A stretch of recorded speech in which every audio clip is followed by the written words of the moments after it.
Use the FOIL method to multiply these binomials.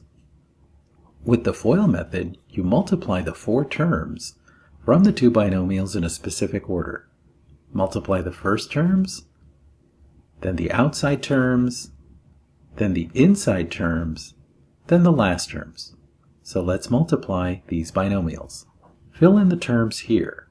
Here we get x plus 1, and here we get x minus 2. The product of the first terms is x times x, or x squared.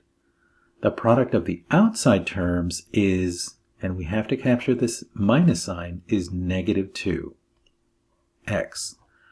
The product of the inside terms is 1x, and the product of the last terms is 1 times negative 2. Again, don't forget the negative sign here.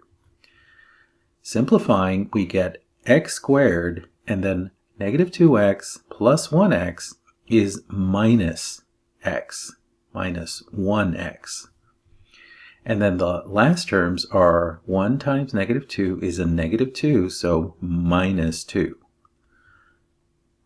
So the expanded form is x squared minus x minus 2.